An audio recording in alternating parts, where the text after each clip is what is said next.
موسم مثير اختتمت منافسات التايكوندو ببطولة الرجال، والتي استطاع فيها القادسية كسر احتكار نادي النصر لكأس التفوق. مشان الضحكة حضر البطولة. آخر بطولات التايكوندو لموسم 2009-2010 ستكون هي الفيصلة لكشف هوية بطل كأس التفوق لهذا العام.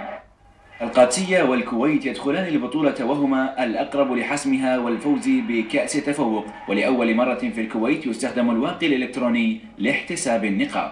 الواقي الإلكتروني زي ما احنا بنشوف في أثناء البطولات هو بيقوم بعملية حساب النقاط في منطقة البطن والصدر فقط، أما منطقة الوجه بيقوم باحتسابها حكام الزوايا، وده طبعا نوع من أنواع التقليل في احتساب النقاط من العنصر البشري لضمان الحيادية.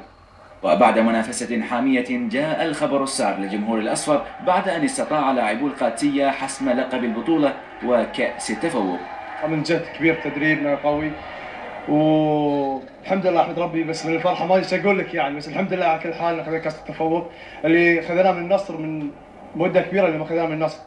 وبعد أكثر من 10 سنوات أزيح نادي النصر عن عرش التايكوندو.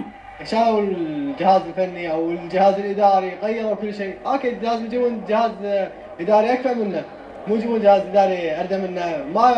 ما اكثر المدربين الموجودين الحين، بس لا المدربين الاول كان يعني فرق المستوى، والدليل ان 10 سنين كاس تفوق اول، هذا شيء كبير.